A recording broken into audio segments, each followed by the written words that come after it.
Assalamualaikum warahmatullahi wabarakatuh. Sahabat seiman yang dirahmati Allah.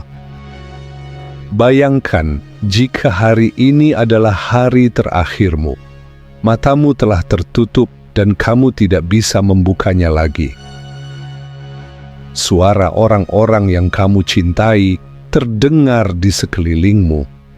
Mereka memanggil namamu, menangisimu, dan berdoa untukmu, namun kamu tidak mampu menjawabnya lagi. Dan ketika saat itu tiba, tubuhmu masih terbaring di dunia, tetapi jiwamu mulai melangkah menuju alam yang sama sekali tidak kamu kenal. Lalu apa yang akan kamu alami pada malam pertamamu di alam itu, dan apa yang akan kamu alami selama 40 hari setelahnya? Di video ini, kita akan menyelami alam barzakh yang misterius. Kita akan menelusuri perjalanan yang pasti akan dialami oleh setiap manusia.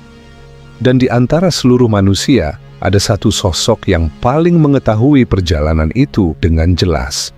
Beliau adalah Nabi kita, Muhammad Sallallahu Alaihi Wasallam. Namun sebelum kita lanjut ke videonya, kami mohon untuk menyimak video ini sampai selesai, agar setiap kalimat yang kami sampaikan bisa dipahami dengan baik dan tidak terjadi kesalahpahaman. Kalau sudah siap, mari kita mulai.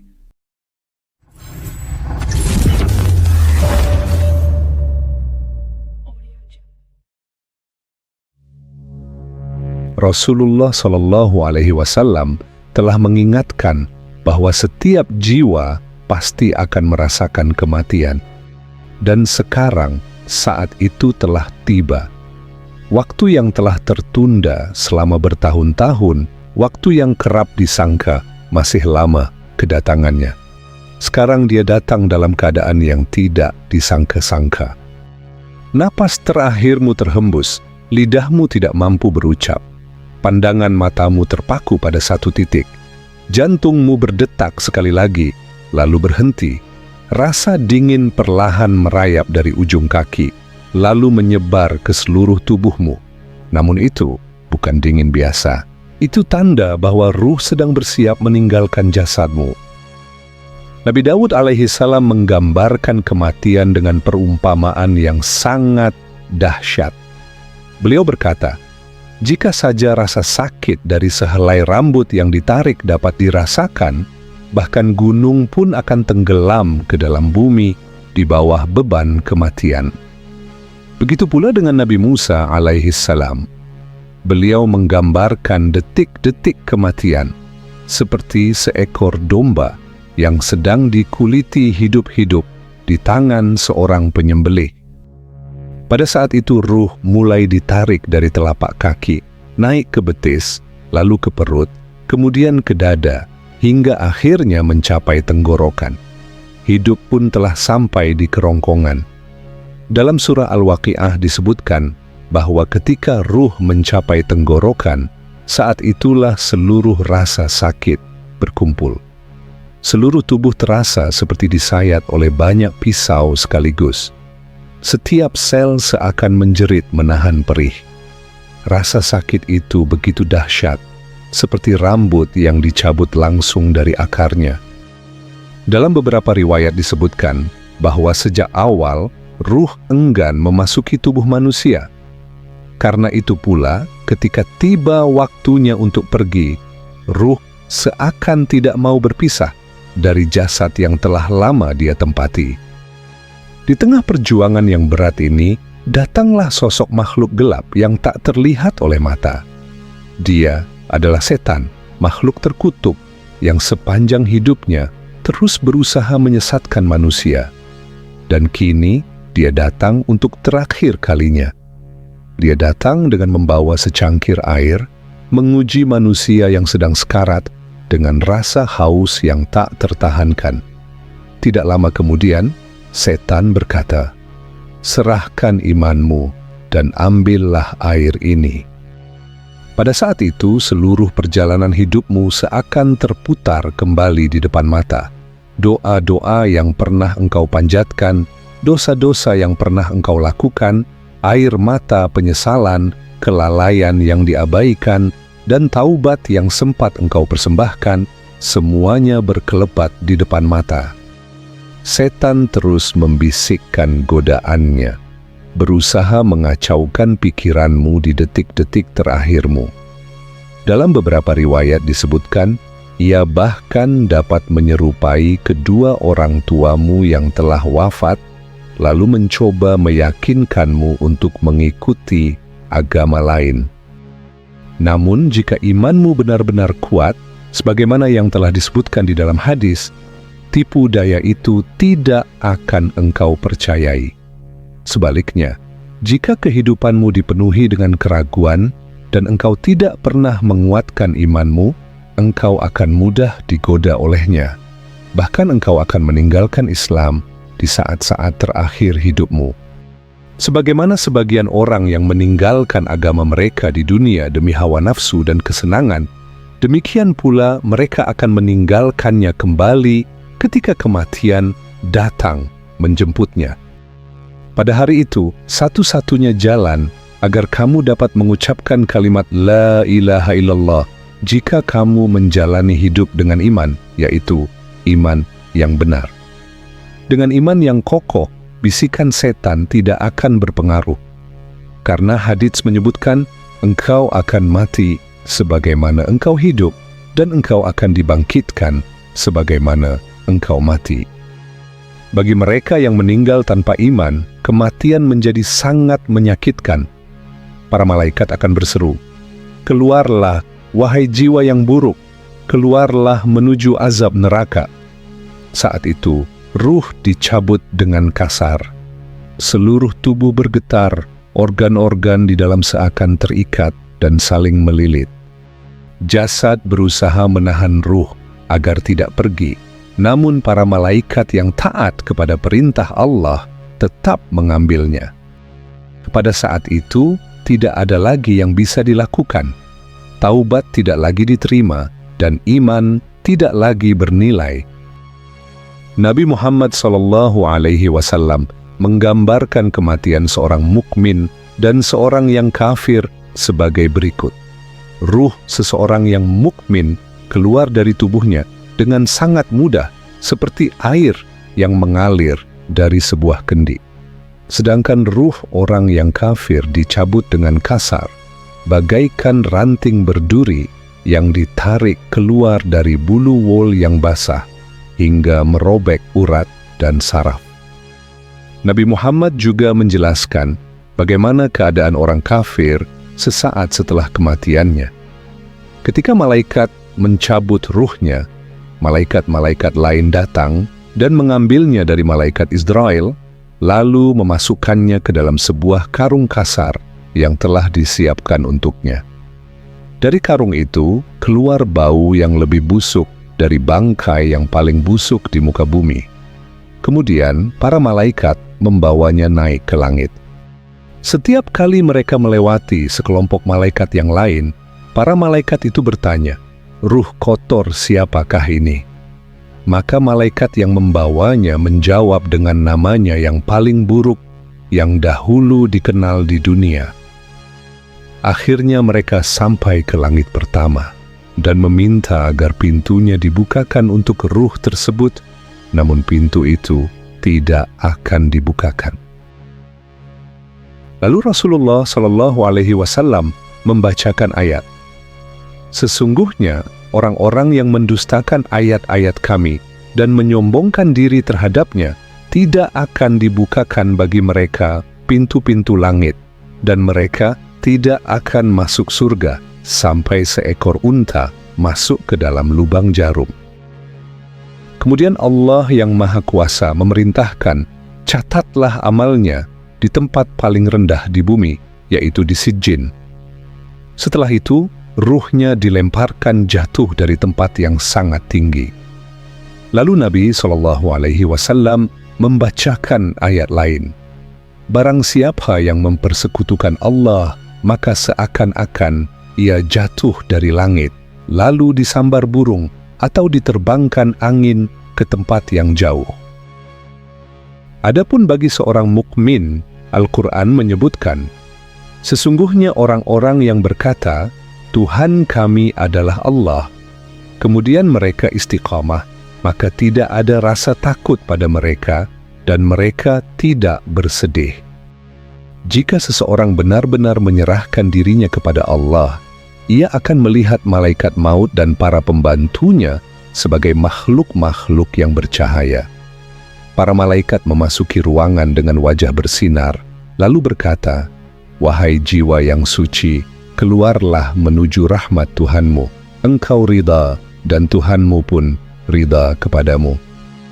Al-Quran kembali menegaskan, sesungguhnya orang-orang yang berkata, Tuhan kami adalah Allah, kemudian mereka istiqamah, para malaikat turun kepada mereka, seraya berkata, janganlah kamu takut, dan jangan pula bersedih, bergembiralah dengan surga yang telah dijanjikan kepadamu. Para malaikat kemudian membungkus ruh seorang mukmin dengan kain sutra yang halus dan memberinya wangi-wangian yang harum sebelum mereka membawanya naik ke langit. Setiap kali mereka melewati sekelompok malaikat, para malaikat itu bertanya, "Ruh indah, siapakah ini?" Para malaikat yang membawanya menjawab dengan nama-nama terbaik dan pujian yang paling mulia, sebagaimana ia dikenal semasa hidupnya di dunia. Ketika mereka sampai di langit, seluruh pintu langit dibukakan bagi seorang mukmin hingga ke langit ketujuh. Setiap kelompok malaikat yang semakin dekat kepada Allah menyambut ruh tersebut dengan salam. Kemudian dikatakan, catatlah amalnya dalam kitab orang-orang yang saleh. Setelah itu Allah berfirman, kembalikan hambaku ke bumi, karena dari tanah itulah aku menciptakan mereka, dan kepadanya aku akan mengembalikan mereka, dan darinya pula aku akan membangkitkan mereka pada hari kebangkitan. Sesaat setelah kematian, jasad tetap berada di bumi, dan persiapan pemakaman pun dimulai. Jasad yang telah ditinggal oleh ruh itu harus dimandikan. Dalam hadits-hadits sahih, Rasulullah mengajarkan, ketika memandikan jenazah, maka mandikanlah dengan sebaik-baiknya. Meskipun jasad terlihat sudah tidak bernyawa di mata kita, tapi ia tetaplah wadah yang pernah dihuni oleh ruh, dan ruh masih memiliki keterikatan yang misterius dengannya. Keterikatan itu begitu dalam, sehingga setiap sentuhan, setiap tetesan air, dan setiap gerakan saat memandikan jenazah dirasakan oleh ruh dengan cara yang tidak dapat dipahami oleh orang yang masih hidup. Sebagaimana persiapan untuk salat, jasad dimandikan secara bertahap dengan doa dan penuh penghormatan. Sementara engkau, sebagai ruh, menyaksikan seluruh proses yang terjadi. Engkau melihat orang-orang yang menunggumu, siapa yang benar-benar bersedih, siapa yang benar-benar mencintaimu dengan tulus, dan siapa yang datang hanya karena kewajiban. Engkau melihat mereka semua. Lalu mereka membungkusmu dengan kain kafan, putih polos tanpa jahitan. Engkau yang dahulu menghabiskan waktu berjam-jam saat memilih pakaian, kini hanya tertutup oleh sehelai kain sederhana, pakaian paling sederhana, namun kain inilah yang paling bermakna sepanjang hidupmu. Salat jenazah pun dilaksanakan, aroma tanah mulai tercium. Kerandamu diturunkan ke dalam liang lahat yang telah disiapkan. Tanahnya dingin, sempit, dan gelap. Inilah rumah barumu sekarang. Keranda dibuka, dan engkau yang terbalut kafan perlahan diturunkan ke dalam kubur. Genggaman tanah pertama ditaburkan di atasmu. Engkau masih dapat mendengar orang-orang di sekelilingmu, tetapi tidak ada seorang pun yang dapat mendengarkanmu. Satu persatu dari orang-orang itu mulai berjalan meninggalkanmu. Suara langkah kaki mereka perlahan memudar hingga sunyi. Tadi malam, engkau masih tidur di ranjang yang hangat. Malam ini engkau terbaring terbungkus tanah di antara dua batu. kubur berguncang, dindingnya retak, dan para malaikat penanya pun muncul. Mata mereka menyambar seperti kilat, suara mereka menggelegar bak badai, rambut mereka menjuntai menyentuh tanah, dan mereka berdiri di hadapanmu, laksana raksasa menjulang.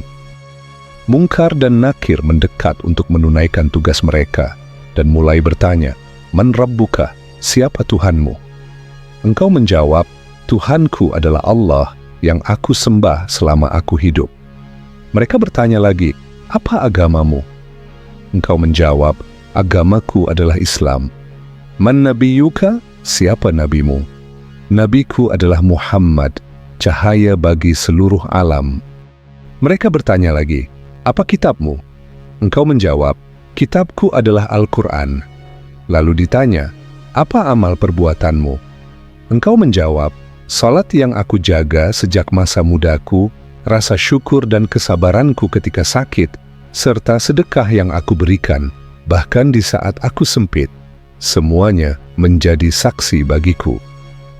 Seorang mukmin mengetahui jawaban atas seluruh pertanyaan ini. Disebutkan pula dalam beberapa hadits bahwa saat proses pertanyaan berlangsung, engkau akan didatangi oleh sosok lain. Jika engkau adalah orang yang baik, engkau akan melihat seorang laki-laki berpakaian putih bersih, wajahnya bercahaya, dan aromanya tak terlukiskan. Ketika engkau melihatnya, engkau akan bertanya, "Siapakah engkau?" Dengan senyum yang menenangkan, ia akan menjawab, "Aku adalah amal salehmu. Aku adalah salat dan puasamu, sujud-sujudmu di malam hari, serta air mata yang kau teteskan karena Allah. Aku datang untuk menemanimu hingga hari kiamat." Kini engkau tidak lagi sendirian.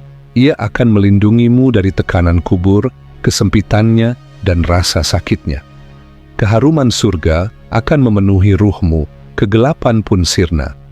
Kuburmu dilapangkan sejauh mata memandang. Tidak ada lagi rasa takut, tidak ada lagi rasa sakit. Yang tersisa hanyalah ketenangan. Jika engkau mampu menjawab pertanyaan-pertanyaan itu dengan benar, sebuah jendela dari surga akan dibukakan untukmu. Allah memerintahkan agar kuburmu diluaskan dan sebuah tempat tidur dari surga disiapkan bagimu. Sebuah jendela dibuka di sampingmu, memperlihatkan pemandangan surga, rumah bagi orang-orang beriman. Hatimu pun dipenuhi ketentraman, dan engkau terus memandang surga hingga hari kebangkitan. Saat engkau beristirahat di salah satu taman di alam barzakh, terdengarlah suara yang berkata, "Bagimu surga, bagimu keridaanku, aku tidak akan pernah murka kepadamu." Inilah balasan bagi mereka yang bersungguh-sungguh dalam iman, ketenangan yang disiapkan bagi orang-orang yang senantiasa mengingat Allah. Namun tidak setiap kubur seperti ini. Jika seseorang tidak mampu menjawab pertanyaan dua malaikat penanya, jika hidupnya dihabiskan dalam kelalaian, menyia-nyiakan waktu dengan permainan dan kesenangan, jika ia tidak pernah mengenal Tuhannya, maka di dalam kubur ketika ditanya, "Man Rabbuka?" Siapa Tuhanmu? Ia hanya mampu berkata, "Aku tidak tahu." Ketika ditanya, "Siapa nabimu? Apa agamamu? Apa amal perbuatanmu?" Ia hanya mampu menjawab, "Aku tidak tahu." Orang-orang kafir dan munafik tidak akan pernah mampu menjawab pertanyaan-pertanyaan ini dengan benar. Dan para malaikat pun akan berkata, "Kami telah mengetahui bahwa engkau akan menjawab seperti ini." Lalu kubur pun menyempit, tanah menekan tulang-tulang, hingga tulang rusuk saling bertautan, dan bumi di sekelilingnya berubah menjadi tempat azab yang mengerikan.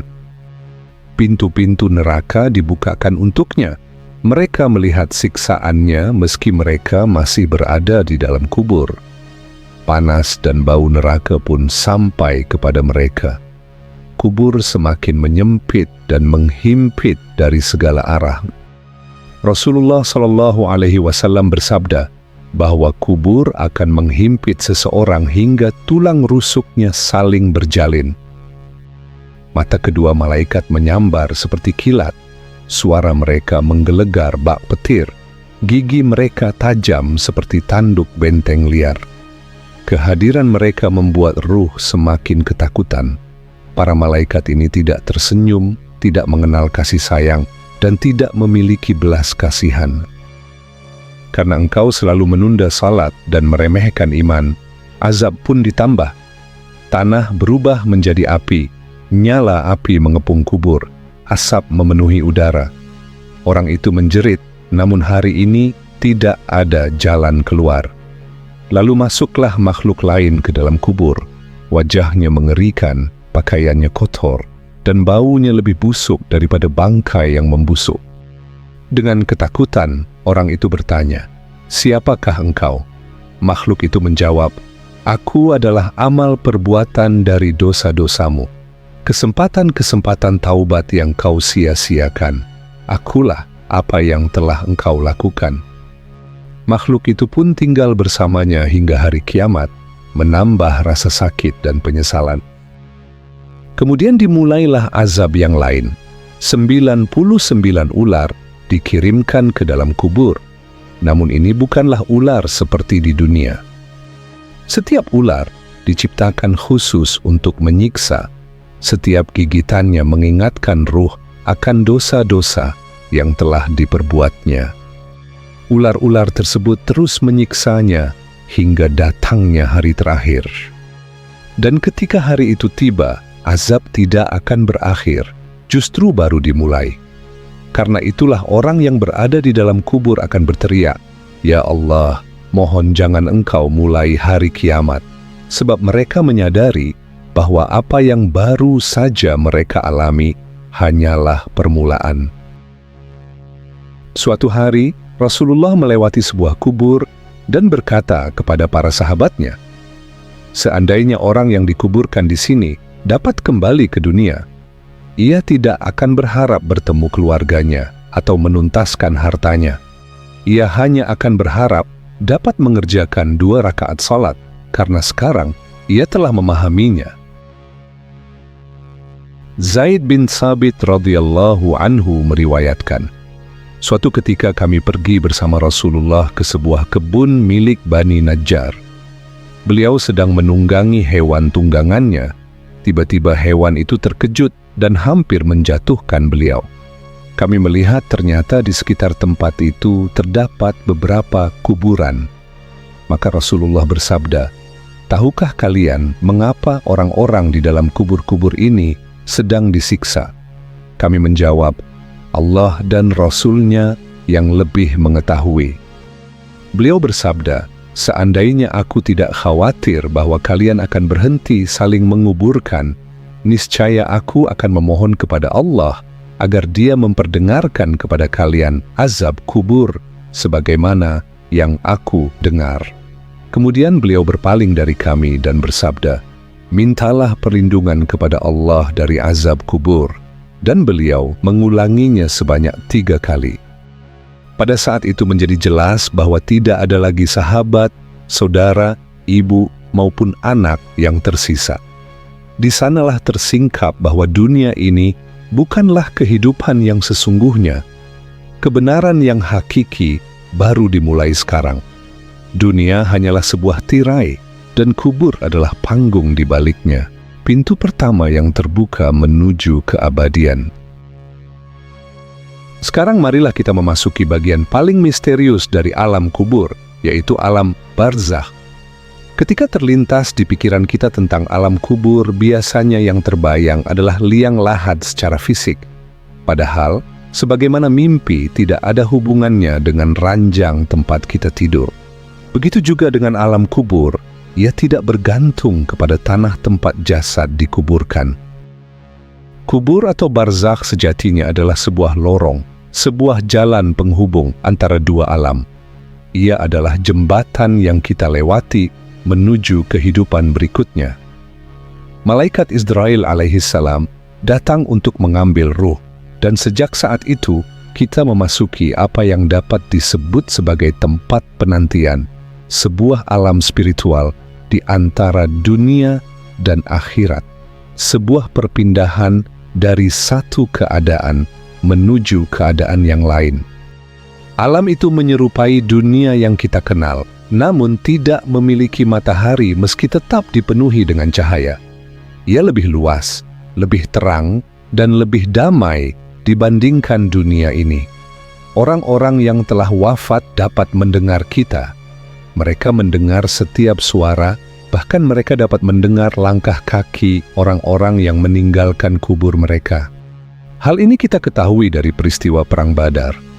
Setelah perang usai, Rasulullah mendatangi kuburan orang-orang kafir seperti Abu Jahal, Utbah, Syaibah, dan Ibnu Abi Mu'aidh, lalu bersabda kepada masing-masing dari mereka, "Apakah sekarang kalian telah mendapati apa yang dijanjikan Allah dan Rasul-Nya itu benar? Sungguh aku telah mendapati apa yang dijanjikan Tuhanku kepadaku adalah benar." Umar radhiyallahu anhu yang mendengar hal ini dengan heran berkata, "Wahai Rasulullah, bagaimana engkau berbicara kepada jasad-jasad yang tidak bernyawa?" Rasulullah Shallallahu Alaihi Wasallam menjawab, "Kalian tidak lebih mendengar ucapanku daripada mereka, hanya saja mereka tidak bisa menjawabnya." Lalu apakah orang-orang yang telah wafat dapat saling berkomunikasi? Menurut sebuah riwayat dari Abdullah bin Mubarak, ketika seorang mukmin memasuki alam barzakh, ruh-ruh kaum mukminin lainnya datang menyambut dan berbincang dengannya. Mereka bertanya, "Dari mana engkau datang? Siapakah engkau? Apa yang sedang terjadi di dunia?" Kemudian ruh yang baru datang itu bertanya, "Di manakah sahabatku? Ia meninggal sebelum aku. Bukankah ia ada di sini?" Jika para ruh tidak mengenali nama itu, mereka berkata, "Tidak, kami belum pernah melihatnya." Maka ruh yang baru datang itu pun menyadari, jika ia tidak berada di antara mereka, berarti ia berada di Sijjin, terpenjara sendirian dalam kegelapan. Itulah keadaan bagi sebagian ruh. Namun jika ruh itu milik seorang mukmin, ia akan bertemu kembali dengan keluarga dan orang-orang tercinta yang telah wafat sebelumnya. Mereka bahkan bisa makan, minum, dan hidup dalam ketenangan. Di sana ada orang-orang yang seperti mereka. Mereka saling bertemu, berbincang, dan melanjutkan ikatan yang pernah terjalin. Pada zaman Rasulullah Shallallahu Alaihi Wasallam, ada seorang pemuda dari kabilah Bani Salih yang wafat. Ibunya yang diliputi duka mendatangi Rasulullah dan berkata, "Wahai Rasulullah, orang-orang dari kabilah kami wafat satu demi satu. Bolehkah aku menitipkan salam untuk putraku melalui mereka?" Rasulullah menjawab, "Ya, demi zat yang jiwaku berada di tangannya, orang-orang yang wafat saling mengenal satu sama lain. Mereka saling bertemu seperti burung-burung yang berdiri di dahan yang sama." Sejak hari itu, setiap kali seseorang dari kabilah Bani tersebut mendekati ajalnya, para kerabatnya bergegas ke sisinya dan berkata, "Tolong sampaikan salamku kepada putraku." Dan yang lebih menakjubkan lagi, beberapa ruh yang istimewa dapat menjalin kontak dengan orang-orang tercinta yang masih hidup, baik dalam keadaan nyata maupun melalui mimpi.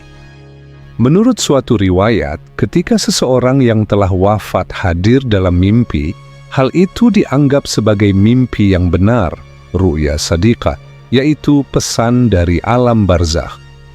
Ini berarti ruh juga dapat mengunjungi alam gambaran, alam al-mitsal. Maka ketika seseorang melihat orang tua, anak, atau orang tercintanya yang telah meninggal dalam mimpi, mimpi itu dapat dipandang sebagai mimpi yang benar, dan sosok yang terlihat memang ruh mereka yang berkunjung dari alam ruh. Berdasarkan hadits tentang burung-burung hijau, Bediu Zaman Said Nursi menjelaskan bahwa ruh orang-orang surga menaiki burung-burung hijau di alam barzakh dan bebas berkelana di surga. Sebagian ulama juga berpendapat ketika engkau berziarah ke sebuah kubur, bisa jadi orang yang dikuburkan di sana sedang hadir, mendengarkan dalam wujud seperti itu. Misalnya ketika engkau berziarah ke makam ibumu, membacakan doa dan mengirimkan hadiah berupa doa untuknya. Lalu tiba-tiba seekor burung bernyanyi di pohon terdekat. Siapa tahu itu adalah ruhnya yang menunggangi seekor burung dan datang membalas kunjunganmu. Terdapat pula sebuah riwayat ketika Ummu Hani, saudari Ali radhiyallahu anhuma, bertanya kepada Rasulullah, apabila kami wafat, apakah kami akan saling bertemu dan saling mengunjungi? Rasulullah menjawab, ruh itu menjadi seperti burung yang memakan buah-buahan surga. Dan ketika hari kebangkitan tiba, setiap ruh akan kembali kepada jasadnya. Pernah pula seseorang bertanya, wahai Rasulullah, apakah orang-orang yang telah meninggal saling mengenal?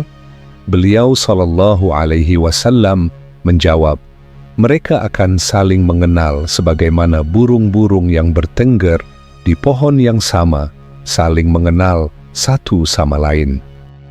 Ini artinya, orang-orang tercinta kita tidak meninggalkan kita selamanya. Mereka hanya menunggu kita di alam kubur. Dan bagi penghuni alam barzakh, waktu berjalan jauh lebih cepat daripada waktu di dunia ini. Bagi kita yang masih hidup di dunia, baik kematian kita maupun kematian mereka bukanlah sebuah akhir. Ikatan antara ruh tidak pernah terputus. Yang memisahkan kita hanyalah sebuah tabir dimensi. Kematian tidak menghancurkan ikatan itu, melainkan memindahkannya ke tempat yang lain. Maka bagi siapapun yang telah kehilangan orang tercinta, ingatlah ini. Bayangkan dirimu sedang menunggu di sebuah stasiun kereta. Orang yang kau cintai hanya pergi satu stasiun lebih dulu darimu. Di sana tidak ada sinyal. Itulah sebabnya engkau tidak dapat menjangkau mereka. Namun mereka sedang menunggumu, insya Allah. Dan ya, ayah dan ibumu yang telah wafat masih memiliki keterkaitan denganmu.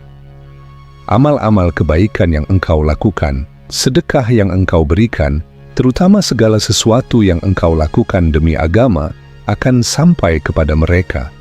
Ketika itu terjadi, mereka bergembira. Mereka masih peduli kepadamu. Mereka masih bertanya, bagaimana kabar anakku? Apakah putriku sudah menikah? Bagaimana keadaan keluargaku? Seorang kerabat ulama terdahulu, Sufyan, meriwayatkan kisah ini. Ketika ayahku wafat, aku sangat bersedih. Aku biasanya mengunjungi kuburnya setiap hari, namun seiring berjalannya waktu kunjungan itu semakin jarang. Suatu hari, ketika aku duduk di dekat kuburnya, aku tertidur. Dalam mimpiku, aku melihat kubur itu terbuka, dan ayahku duduk di sana dengan kafannya. Aku pun menangis. Lalu ia berkata kepadaku, wahai anakku, mengapa engkau tidak lagi mengunjungiku? Aku mengetahui setiap kali engkau datang. Ketika dahulu engkau sering mengunjungiku, aku merasakan ketenangan.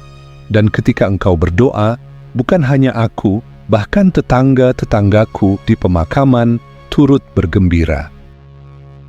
Suatu ketika, seorang lelaki datang kepada Rasulullah dan berkata, ibuku telah wafat. Seandainya ia masih hidup, tentu ia akan bersedekah. Apakah aku boleh bersedekah atas namanya? Rasulullah menjawab, tentu saja.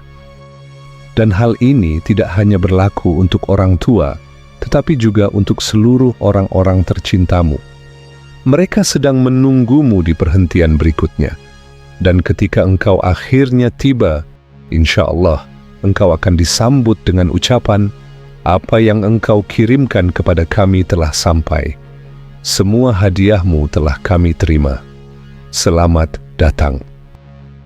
Doa-doamu, amal-amal kebaikanmu, dan sedekah yang engkau berikan, semuanya adalah hadiah yang jauh lebih berharga bagi orang yang telah wafat daripada apapun yang bisa ditawarkan dunia ini. Ketika engkau berada di dalam rahim ibumu, engkau bergantung sepenuhnya kepadanya. Kini, melalui doa dan amal kebaikanmu, engkau dapat menghidupkan tempat peristirahatan beliau. Mungkin ayahmu dahulu telah membangun dan melengkapi rumahmu di dunia.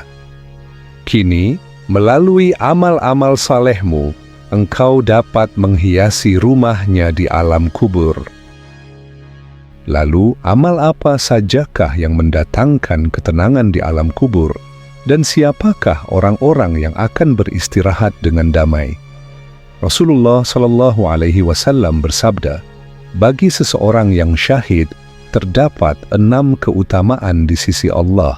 Ia diampuni pada saat kematiannya, diperlihatkan tempatnya di surga, dilindungi dari azab kubur, diselamatkan dari ketakutan besar pada hari kiamat, dan dikenakan mahkota kemuliaan di atas kepalanya. 1 butir permata rubi darinya lebih baik daripada dunia dan segala isinya. Ia akan menikahi 72 bidadari surga dan akan diberi hak memberi syafaat bagi 70 anggota keluarganya. Hadits riwayat Tirmidzi. Namun orang-orang yang derajatnya lebih tinggi daripada para syuhada adalah para ulama. Rasulullah Shallallahu Alaihi Wasallam bersabda, pada hari kiamat, tinta para ulama akan ditimbang dengan darah para syuhada, dan tinta para ulama akan menjadi lebih berat. Dalam hadis lain, Rasulullah bersabda tentang orang-orang yang catatan amalnya tidak terputus setelah kematian. Setiap catatan amal manusia akan ditutup setelah ia wafat, kecuali orang yang hatinya tetap terikat dengan perjuangan di jalan Allah. Amalnya akan terus bertambah hingga hari kiamat, dan ia dilindungi dari fitnah kubur. Hadits riwayat Tirmidzi. Suatu hari Rasulullah Shallallahu Alaihi Wasallam menjelaskan kepada para sahabatnya bagaimana Munkar dan Nakir menanyai orang yang telah wafat. Umar radhiyallahu anhu bertanya, "Wahai Rasulullah, apakah pada saat itu kami akan memiliki pemahaman dan kesadaran seperti yang kami miliki sekarang?" Rasulullah menjawab, "Ya, kalian akan memiliki akal yang sama seperti yang kalian miliki hari ini." Umar pun berkata, "Jika demikian, tidak ada yang perlu ditakutkan. Itu sudah cukup bagiku. Aku tahu bagaimana harus menjawab mereka." Maka turunlah ayat, Allah meneguhkan orang-orang yang beriman dengan perkataan yang teguh di kehidupan dunia dan di akhirat. Ketika Umar radhiyallahu anhu wafat, Ali radhiyallahu anhu teringat akan peristiwa ini dan merenungkan bagaimana Umar akan menjawab pertanyaan dari para malaikat. Ia pun memejamkan matanya dan menghadapkan hatinya kepada keadaan Umar. Ali pun tenggelam dalam perenungan yang mendalam. Allah menyingkap tabir dari pandangannya. Lalu ia melihat Munkar dan Nakir datang dengan penuh keagungan. Mereka bertanya kepada Umar, "Siapakah Tuhanmu? Apa agamamu? Siapakah nabimu?" Umar menjawab, "Dari mana kalian datang?" Para malaikat berkata, "Kami datang dari langit ketujuh." Umar bertanya, "Sejauh apa jarak dari sana ke tempat ini?" Mereka menjawab, "Perjalanan sejauh 7.000 tahun." Umar pun berkata, "Kalian datang dari jarak 7.000 tahun dan tidak melupakan Tuhan kalian. Lalu mengapa aku harus melupakan Tuhanku hanya karena aku meninggalkan rumahku dan masuk ke dalam kuburku?" Para malaikat menjawab, "Kami telah mengetahui bahwa engkau akan menjawab seperti ini, namun kami diperintahkan untuk datang dan menanyaimu." Ketika Ali radhiyallahu anhu menyaksikan penglihatan ini, dengan penuh kekaguman ia membuka matanya dan berkata, "Wahai Umar, semoga Allah memberkahimu. Sungguh engkau adalah seorang yang jujur dan pemberani." Namun, benarkah kita akan diberi keluarga baru di akhirat? Dalam doa yang kita baca untuk orang yang telah wafat, kita memohon, "Ya Allah, berilah dia rumah yang lebih baik daripada rumahnya, keluarga yang lebih baik daripada keluarganya, dan pasangan yang lebih baik daripada pasangannya. Sebagian ulama menjelaskan bahwa keluarga yang lebih baik itu merujuk kepada ruh-ruh yang saleh dan para mukmin yang berada di alam barzakh, mereka yang akan menjadi teman dan sahabat di sana. Ulama lain menafsirkannya dengan cara yang berbeda. Keluarga tetaplah sama seperti di dunia, namun di akhirat seluruh kemarahan, dendam, dan sifat-sifat buruk dihilangkan. Maka benar, akan ada pertemuan kembali dengan keluarga, tetapi tanpa pertengkaran, kesombongan, atau luka hati, tanpa kelelahan, dan tanpa beban dunia. Yang ada hanyalah cinta yang murni. Pandangan lain menyebutkan bahwa di surga, engkau akan bersama keluargamu dan sahabat-sahabat yang engkau cintai, juga bersama para mukmin yang seiman dan seibadah denganmu. Mereka berada di rumahmu, dan engkau berada di rumah mereka. Namun, apapun penafsirannya, kenyataannya adalah, ketika orang-orang yang kita cintai wafat, ikatan di antara kita tidaklah terputus. Setiap doa, setiap sedekah, dan setiap amal kebaikan yang kita hadiahkan kepada mereka akan sampai kepada mereka bagaikan seberkas cahaya. Di dalam kubur mereka, amal-amal itu berubah menjadi kehangatan, ketenteraman, dan napas bagi ruh mereka. 40 hari pertama setelah kematian memiliki makna yang penting. Bayangkan, sebuah ruh yang terbaring di dalam kuburnya yang gelap, penuh ketakutan dan keheningan. Lalu tiba-tiba para malaikat datang dan berkata, "Anakmu telah mendoakanmu, putrimu bersedekah atas namamu, dan seseorang mengamalkan ilmu yang pernah engkau ajarkan." Hal itu bagaikan hujan sejuk yang turun di atas tanah yang terbakar, meredakan ketakutan, menerangi kubur, dan menghadirkan ketenangan bagi ruh. Meski kehidupan telah berakhir, semua itu mengingatkan ruh bahwa warisannya masih terus berlanjut. 40 hari ini bukanlah suatu takhayul, melainkan pengingat bahwa hubungan ruh dengan dunia tidak terputus dalam seketika. Saat ruh mulai menetap di alam barzakh, doa dan zikir dari keluarganya memberi pengaruh yang sangat besar. Itulah sebabnya banyak keluarga Muslim mengisi 40 hari setelah kematian dengan membaca Al-Quran. Berdoa dan bersedekah dilakukan bukan karena ruh itu berkeliaran, melainkan karena ruh tersebut membutuhkan rahmat. Sesungguhnya, 40 hari ini juga mengandung pelajaran bagi orang-orang yang masih hidup. Sebentar lagi, kitalah yang akan terbaring di dalam kubur, menunggu seseorang mengingat kita, membacakan Al-Quran untuk kita, dan bersedekah atas nama kita. Sebab ketika kematian datang, buku amal telah ditutup.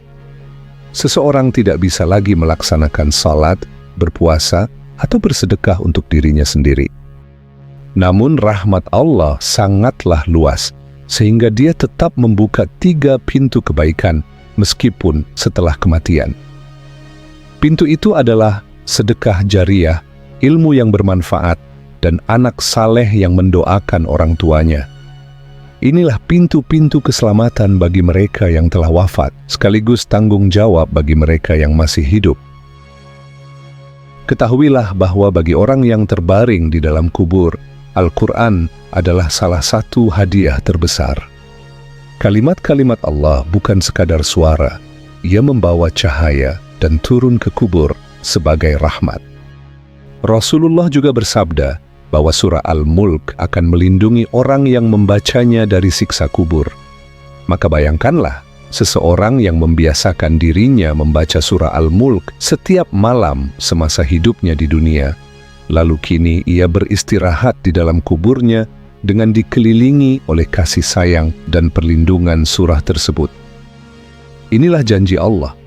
Ketika seseorang diletakkan ke dalam liang lahat, surah ini berdiri bagaikan perisai, menolak bahaya, menghadirkan ketenangan, dan membawa kedamaian ke dalam kubur.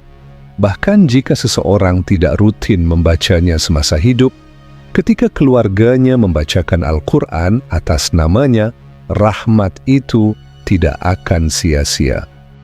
Para malaikat membawa cahaya tersebut langsung ke kuburnya, menerangi kegelapan, mengurangi kesepian, dan menyelimuti ruh dengan kalam ilahi yang menenangkan hati.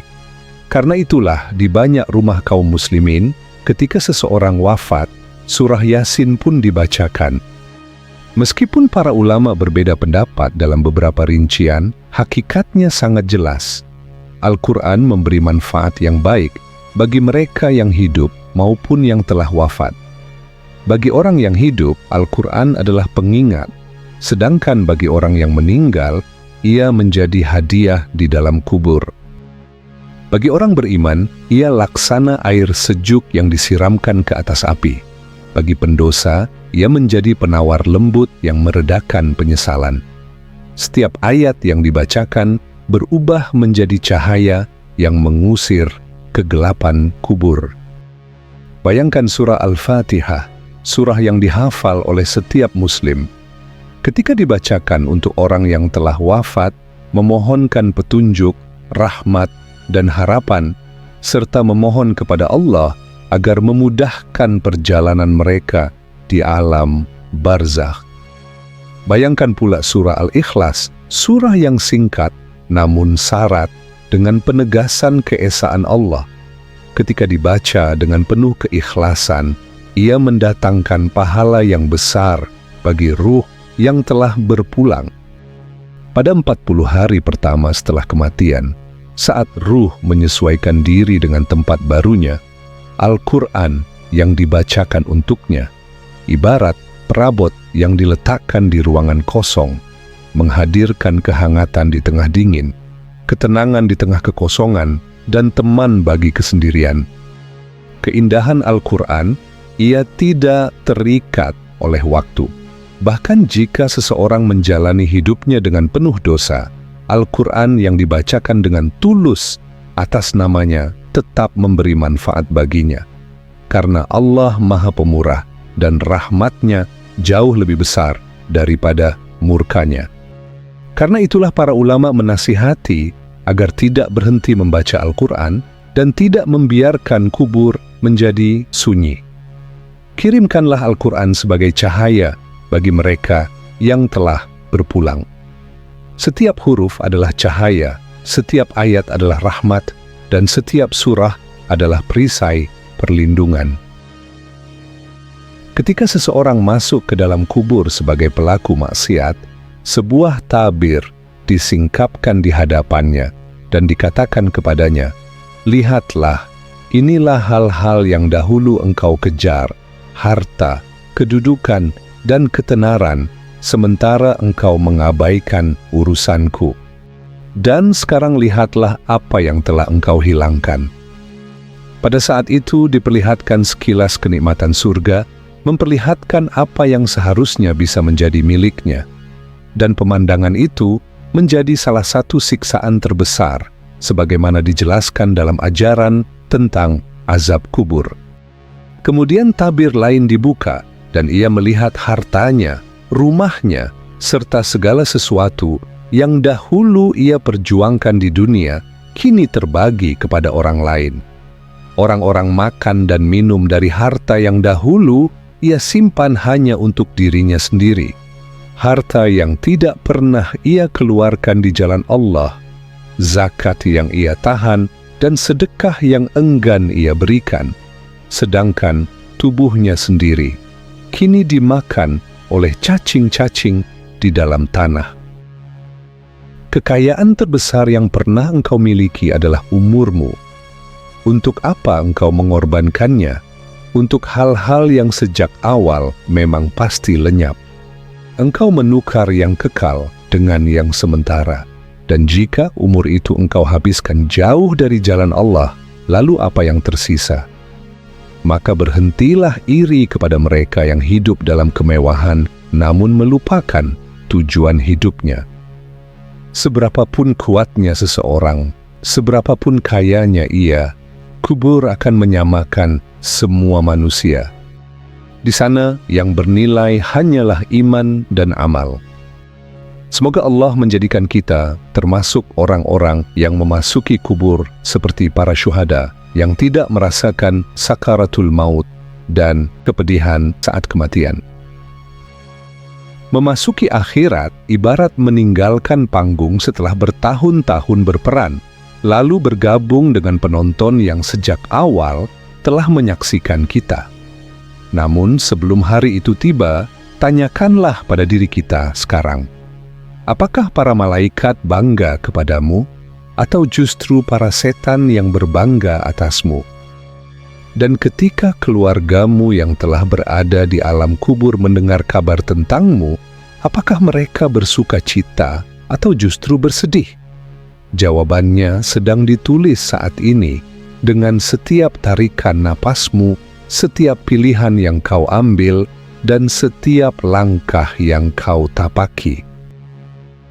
Jika engkau ingin memeluk seseorang, lakukanlah sekarang.